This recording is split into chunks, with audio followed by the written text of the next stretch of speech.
Jurassic Park is, I guess, one of those franchises that everyone seems to underestimate. I mean, if we adjust for inflation, besides the one we're talking about today, and Jurassic Park 3, all of them have made $1 billion or more. So I'm not exactly sure why people are surprised that Dominion did well, and this movie only took 3 years to come out and also do really well. Ironically, the start of this movie was around the same time Dominion came out, and just like my Walking Dead video, this will be split into parts where I go into the making of the movie, the promotion, the actual movie, the reception, all that stuff. Don't worry, it won't be too long, but I think it's important to understand why certain decisions happened. So I already mentioned production started when Dominion came out, but what is also of note is that the story was heavily inspired by Spielberg. In fact, he contributed to the main story that actually stayed in the film. I guess this makes sense, he has his hands all over this franchise, and by September of 2023, they were starting on a script. This is weird because this was during the SAG-AFTRA strike, so, I mean, maybe it didn't infringe. Seems weird because they're writing a script for a major studio, but maybe because they turned it in after the strike it didn't count. The point is they took a lot of time coming up with this basic premise, which is hilarious when you actually watch it and realize just how bare bones it is. Like, there really aren't any hidden intricacies, and it plays out like a Jurassic Park 3 clone, but with a beefier runtime. Which is funny because David Coop actually suggested the simpler storyline and went with, meaning,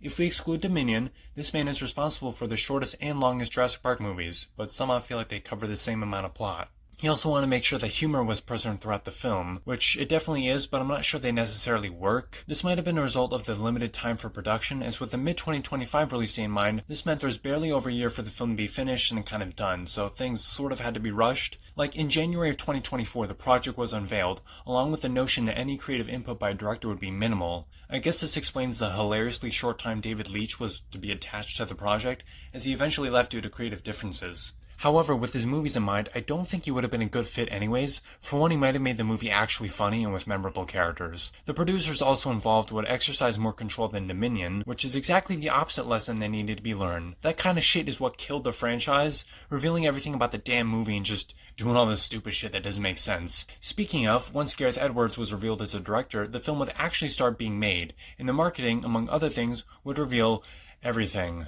In case you didn't know, seemingly the biggest selling point of this movie, or one of, was the bringing back of a scene from the Jurassic Park novel involving a raft, and if you were at all interested in not knowing this, too fucking bad because it was plastered everywhere. Seriously, you couldn't miss this shit. It's like the ad that Jurassic World Channel released that had both the original theme and the Raptor theme from the first. We get it, the original's cool, you want us to remember when we're watching this new movie. Funnily enough, Glenn Powell was supposed to play Henry, but turned it down, and I'm glad. I think Jonathan Bailey does a great job, and might be one of the only interesting characters. Eventually, actual filming took place on June 13th to September 27th, 2024, which is really interesting because the film was completed and was shown to the public by early June of this year. I'll get to that later. It's kind of insane how fast this production moved, and I guess it's a miracle the film doesn't look like shit and isn't complete shit, but honestly this just seems like unnecessary strain on everyone involved. Under the name Saga, filming did seem to go well and several new decisions were made. The one I probably liked the most was the new T-Rex, which was based on the Valley of Gwangi, making the T-Rex bulkier and more healthy. And I like this because the one that they had for most of the movies was older, so it makes sense. Same thing with the Spinosaurus, which was modeled after the more accurate designs.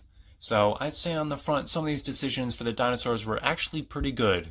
Now going into marketing and promotion, on August 29th, the public would get their first look at the movie, along with an official July 2nd release date. There was also a plot synopsis, albeit a kind of brief one, starring Scarlett Johansson, Jonathan Bailey, and Mahershala Ali. Jurassic World Rebirth sees an intrepid team racing to secure DNA samples from the three most colossal creatures across land, sea, and air. However, later on it mentioned a family being involved, which should kill any and all excitement for this being a horror film or a true survival film, when you're basically told who is going to survive and who isn't.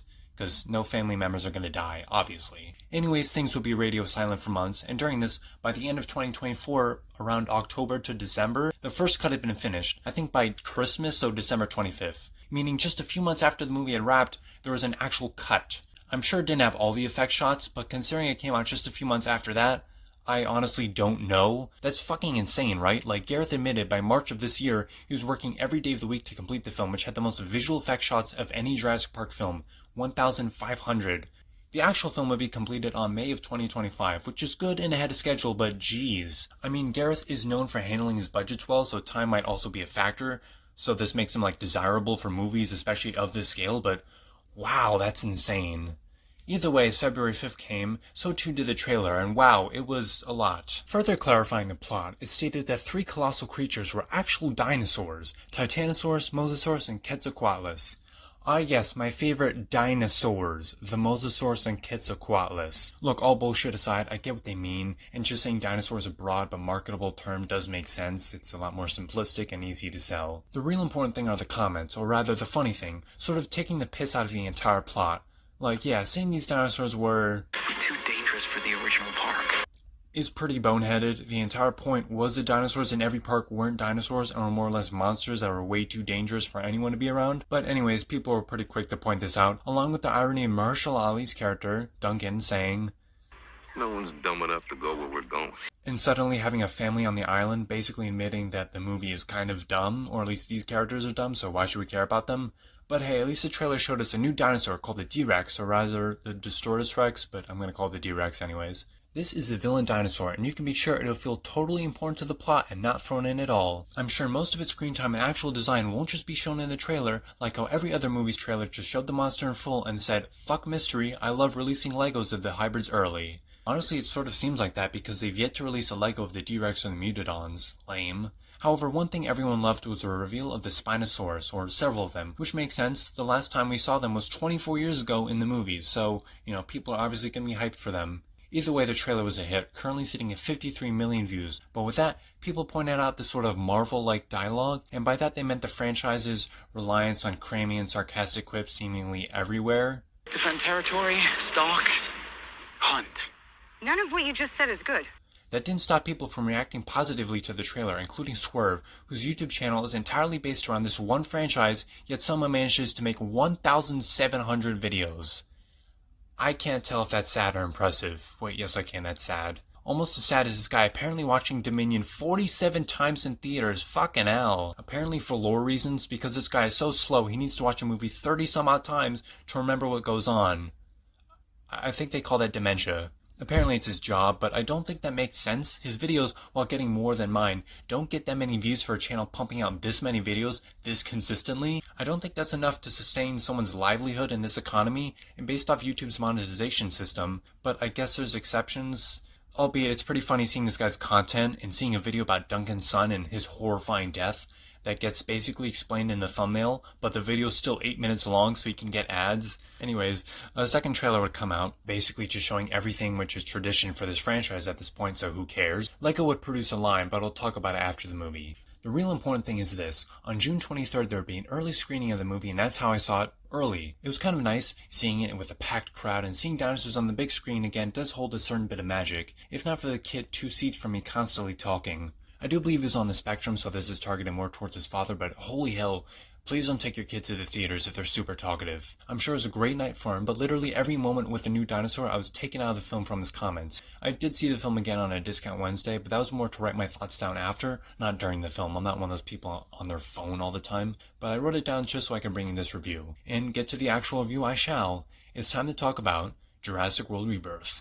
The film opens in 2010, while Jurassic World was still open. Here we see another island, I'll say in Hubbard, because I guess John Hammond and or Simon Mizrahi were the richest motherfuckers that ever lived. It was never mentioned before because narrative cohesion is not this franchise's strong suit. However, a helicopter comes in and we see testing for maybe the first set of hybrids. I forget if they still count the Spinosaurus or when the Scorpius Rex was made, but I digress. We even see some Mutodons, and a Snickers bar that messes with some doors. Okay, product placement aside, how did nobody catch this? I mean, a lady walks by when the dude goes inside the door and doesn't alert him. I know it's not her job to fix someone else's mess like this. The guy should have noticed, and I'm not really blaming her, more so the fact that this Snickers bar apparently destroys their entire security. Like, after it gets detected, the entire system reboots and whatnot, causing, I guess, everything to be freed. And how did the D-Rex get free? The door to let it out is closed, hence why the guy begs the other lady to open the door, which was plastered all over the trailers. I guess the other door was open, whatever, I guess it broke free.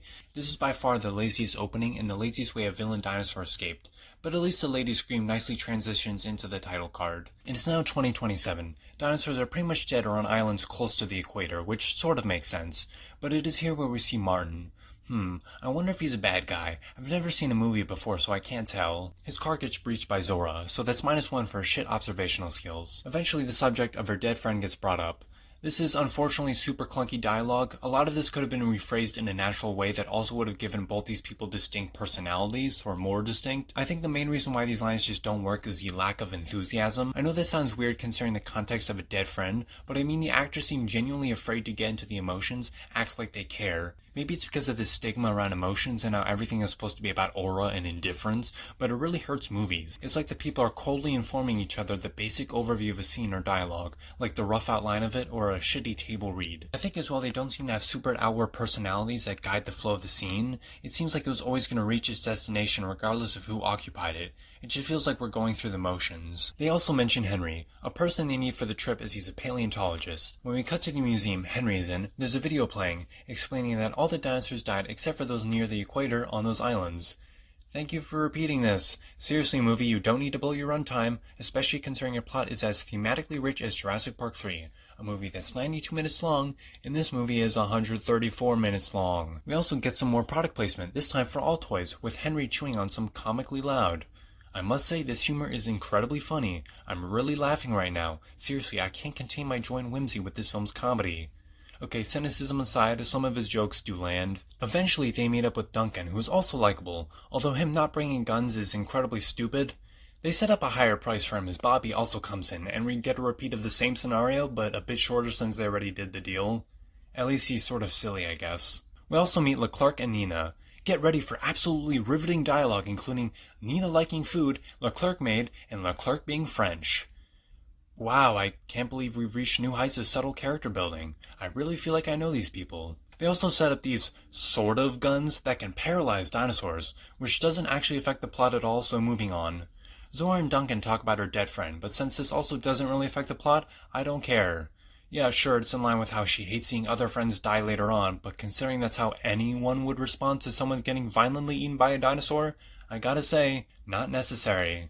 Oh wow, I love families in Jurassic Park films. I always care about them. Yes, they're always very well developed, and I'm always scared for their safety because these movies totally don't wimp out on killing the good guys or anyone below the age of a midlife fucking crisis. Anyways, we meet said family. Ruben is the father. On his head. Isabel is the youngest daughter, and Teresa is the oldest. She's with her boyfriend Xavier, and she doesn't like her father as much. I don't care. However, I do find it funny, the only reason they get involved in the plot is because they happen to sail near the Mosasaurus and they just didn't realize they were close. They get picked up by Zora's team, and as they learn they're still going after the Mosasaurus, try to leave. In a pretty decent scene, they get some of its blood, then get attacked by the Spinosaurus where Bobby dies. Oh my god, not Bobby. What a well-developed character with distinct personality traits that really added to the plot and changed the course of it. However, I do like that he makes sure to hold on and give Isabel trauma, because why not? During this, Teresa tries calling someone, but to be honest, Martin stopping her sort of makes sense. Like, you do realize the amount of jail time you'd likely be doing for being in a place like this that's probably fucking illegal. Like, you'd likely be killed as well to prevent company secrets from going out if we're being realistic. But I guess this movie isn't really realistic, so whatever. Either ways, she falls off, but honestly, kill her off? Like, genuinely have the Mosasaurus or Spinosaurus kill her off. It's subversion, and it allows for Xavier and maybe even Ruben to have a compelling plotline, with Xavier attempting to prove him that he was worthy of her love. Was, because she's dead. Or at the very least it removes an annoying teenager. But no, she survives, and the other members of the family and Xavier leave as well, going on their own plot as the boat crashes. Things seem okay as Nina goes towards some supplies, but gets eaten. I do like the surprise reveal of the Spinosaurus which comes behind her, but her death was so obvious and she was so underdeveloped. Just like Jurassic Park 3, we have two of the mercenaries get killed in the first major action scene, bar the opening, by Spinosaurus. In Jurassic Park 3, Cooper is eaten, the plane gets partially destroyed, and Nash gets stomped on and partially bit. Here, Bobby gets grabbed and eaten, then a little longer after the boat crashes, Nina gets immediately eaten. At least there's some blood and the shot is clever. If the events unfolding are cliché, at least the cinematography won't be. The others get out and Martin gets on a computer. Funny, on the trailer they shoved an annoying dinosaur roar that sounded weird, but here it's just silent. I kinda like it. This is where the group also learns this place was the breeding ground of some clones, so at least they're up to speed with us and our knowledge. This is where we get reminded they do not, in fact, bring weapons. Every time I watch this movie, I sort of tune this out, as it's such a stupid thing for them to do I almost didn't want to believe it. I guess if they had them, none of these dinosaurs would be a viable threat now, would they? Back with the family, they decide to follow some pipes, as Xavier suggests smoking weed in a sort of funny exchange. I will admit Xavier can be annoying, but he's the only one in this group that gets any reaction from me, so at least there's that, I guess. The other group traverses through some water where we learn just how shit Martin's survival instincts are. Man is woefully underprepared for this, which I feel like is such a cliche with the guy in the suit for movies, like Peter Ludlow in The Lost World. He's just a rich guy in a suit that can't really survive anything. It'd be nice if they subverted this and had him and maybe Duncan be the only ones to survive and not have Martin be a bad guy, but whatever. At least we get a cool speech from Henry. Back with the family, we see the Aquilops, or Aquilops, I forget how it's pronounced, a cute but obvious play for merchandise. It makes a nice toy kids will beg for their parents to buy after watching this movie. At least it is cute and doesn't do anything annoying. Something else not annoying is Ruben commending Xavier for saving Teresa, showcasing a little bit of character development. A little bit. Back with Martin, the little boy genius discovers a helicopter with someone dead inside, maybe suggesting the D-Rex killed it? Speaking of the D-Rex, it's been well over an hour and we haven't seen any sign of it.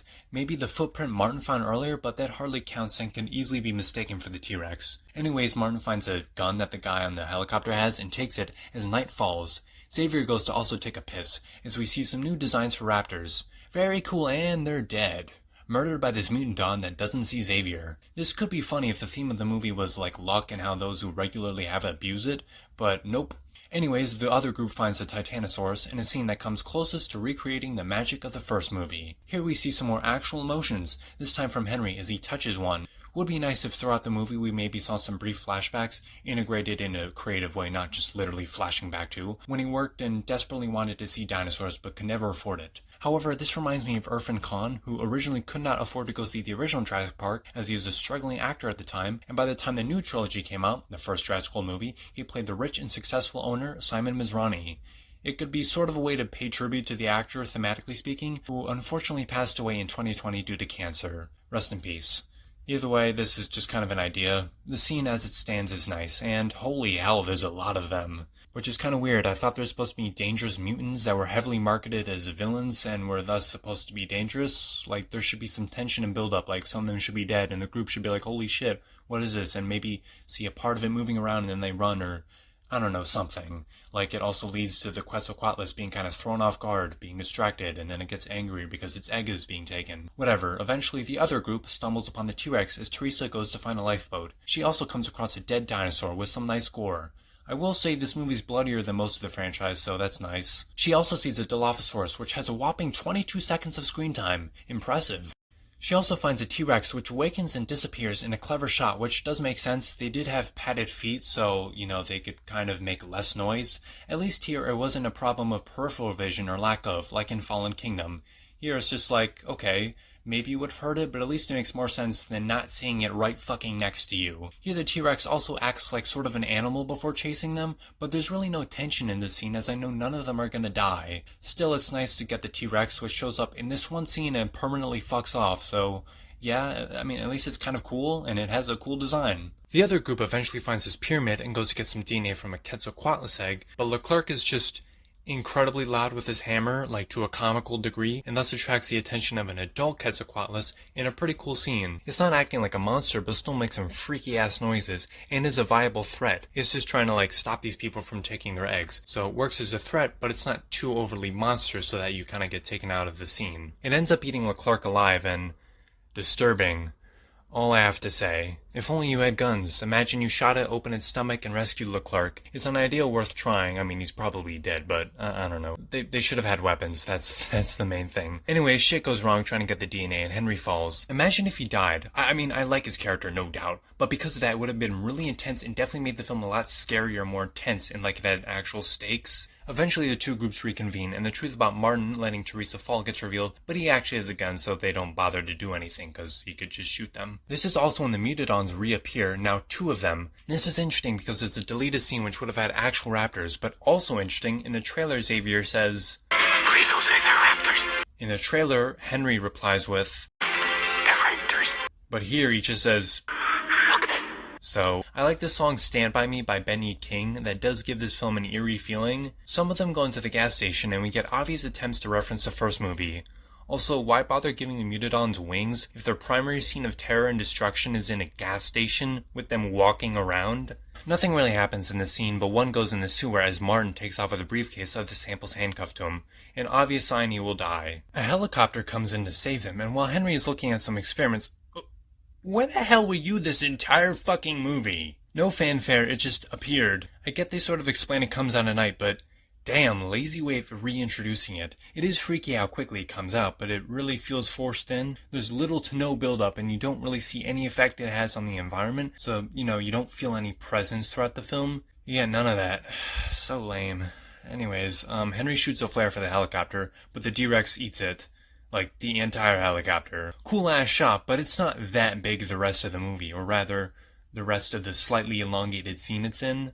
So much for being the villain dinosaur, appears in the very beginning and at the very end. It's like these Jurassic World movies are specifically trying to include them as little as possible, almost like it was an executive decision to put them in and not a creative one. Seriously, with the way these movies are going, the next time they're going to have a villain dinosaur, it's just going to be at the very end for a brief scene, and the only reason people know it's a villain is because the marketing said so, not the movie. Getting back to its size, it's actually kind of absurd how little continuity there is, despite its minuscule screen time. You think they have less time to get it wrong, right? Either way, the group gets out of the sewer and kills one of the mutodons. So much for being a threat, they couldn't even kill a singular person, not even a kid. Jesus, they suck. Martin ends up driving to them, wow, gotta love these coincidences, and ends up getting eaten by the D-Rex. Man, it sure likes to take its sweet time. Martin, you could have escaped. During this, the group makes it to some docks, kind of like Jurassic Park 3 with the final confrontation with the Spinosaurs. And just like that, we have a character supposedly sacrifice himself, but somehow survive. This feels really rushed and illogical, almost as if they intended to actually kill his character off, but test reactions force otherwise, even though test reactions, as we saw with the Superman movie, are completely useless.